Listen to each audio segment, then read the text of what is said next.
Mobile হবে আরও fast. আপনার মোবাইল কি এরকমভাবে স্লো হয়ে গেছে? তাহলে আপনার মোবাইলে কয়েকটি সেটিংস করবেন, আপনার মোবাইল দেখবে এরকম রকেটের মতো ফাস্ট হয়ে যাবে। আপনারা জানেন একটি স্লো মোবাইল ব্যবহার করতে কতটা খারাপ লাগে, তাই এই ভিডিওটিতে আমি আপনাদের দেখিয়ে দেবো কিভাবে আপনাদের মোবাইলে স্লো মোবাইল সুপার ফাস্ট করতে পারবেন।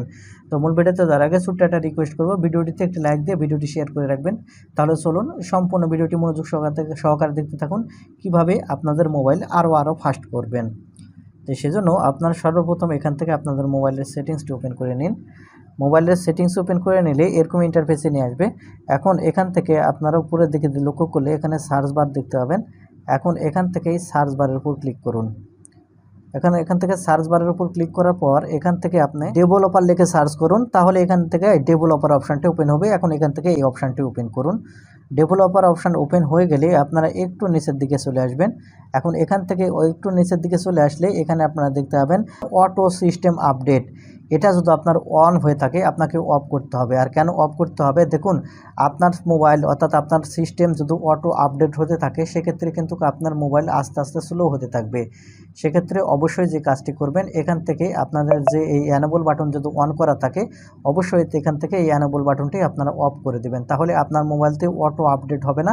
এক্ষেত্রে আপনার মোবাইলটি অনেকটাই ফাস্ট হয়ে যাবে। সেজন্য এখান থেকে এই অ্যানেবল বাটনটি এখান থেকে আপনারা অফ করে দেবেন। তারপরে এখান থেকে আপনারা ব্যাক বাটনে ক্লিক করবেন। ব্যাক বাটনে ক্লিক করে আসার পর এখান থেকে আপনাদের ফোনের গুগল প্লে স্টোর আছে, এখান থেকে ফোনের গুগল প্লে স্টোর ওপেন করে নেবেন। নেওয়ার পর এখানে উপরে দেখতে পাবেন প্রোফাইল আইকন, এখান থেকে প্রোফাইল আইকনের উপর ক্লিক করবেন। আপনারা এখন প্রোফাইল আইকনের উপর ক্লিক করলে এখানে নিচে আপনারা লক্ষ্য করলে এখানে আপনারা সেটিংস আইকন দেখতে পাবেন। এখন এখান থেকে আপনি এই সেটিংস আইকনটি এখান থেকে আপনারা ওপেন করবেন। সেটিংস আইকন ওপেন করলে এখানে আপনারা দেখতে পাবেন অ্যাবাউট। আপনি এই অ্যাবাউটের ডান পাশে যে অ্যারো বাটন দেখতে পাবেন, এখান থেকে এই অ্যারো বাটনের উপর ক্লিক করবেন। অ্যারো বাটনের উপর ক্লিক করলে এখানে আপনারা দেখতে পাবেন, এখানে আপনারা লক্ষ্য করলে দেখতে পাবেন আপডেট প্লে স্টোর। এখান থেকে আপনার প্লে স্টোরটি আপডেট করে নিতে হবে, কারণ প্লে স্টোর যদি আপডেট না থাকে আপনাদের মোবাইল কিন্তু স্লো হয়ে যাবে। সেই জন্য এই আপডেট করার জন্য আপনারা এই অপশানের উপর ক্লিক করবেন, এই আপডেট প্লে স্টোর এই অপশানের উপর ক্লিক করবেন। ক্লিক করলে এখানে আপডেট করার প্রয়োজন হলে এখান থেকে আপডেট দেখাবে, আর আপডেট যদি না করা লাগে তাহলে এটা দেখাবে। যাই হোক, এখন এখান থেকে আপনি ব্যাক বাটনে ক্লিক করবেন। ব্যাক বাটনে ক্লিক করে আসার পরে এখানে আপনারা দেখতে পাবেন, এখানে আপনার লক্ষ্য করলে এখানে জেনারেল সেটিংস দেখতে পাবেন, এর ডান পাশে এখানটি অ্যারো বাটন। এখন এখান থেকে আপনি এই অ্যারো বাটনের উপর ক্লিক করবেন।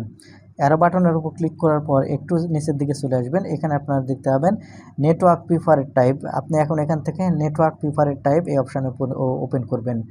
নেটওয়ার্ক প্রিফারেড টাইপ এই অপশানটি ওপেন করলে এখানে আপনারা দেখতে পাবেন অটো আপডেট অ্যাপস। আপনি এখন এখান থেকে অটো আপডেট অ্যাপস এই অপশানটি ওপেন করবেন।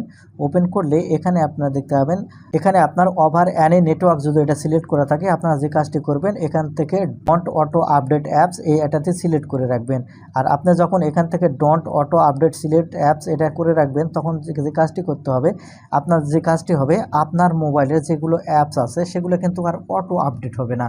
আর যখনই অটো আপডেট হবে না দেখবেন যে আপনার মোবাইলটি অনেকটাই ভালো থাকবে। আর যেগুলো অ্যাপসের আপডেট করার প্রয়োজন হবে শুধু আপনি সেগুলোই আপডেট করে নেবেন। আর এই তিনটি সেটিংস যদি আপনি ঠিকঠাক মতো করতে পারেন দেখবেন যে আপনার মোবাইলে ফাস্ট হয়ে যাবে, আপনার মোবাইল অনেকটাই ফাস্ট হয়ে যাবে এই তিনটি সেটিংস আপনারা করে রাখলে।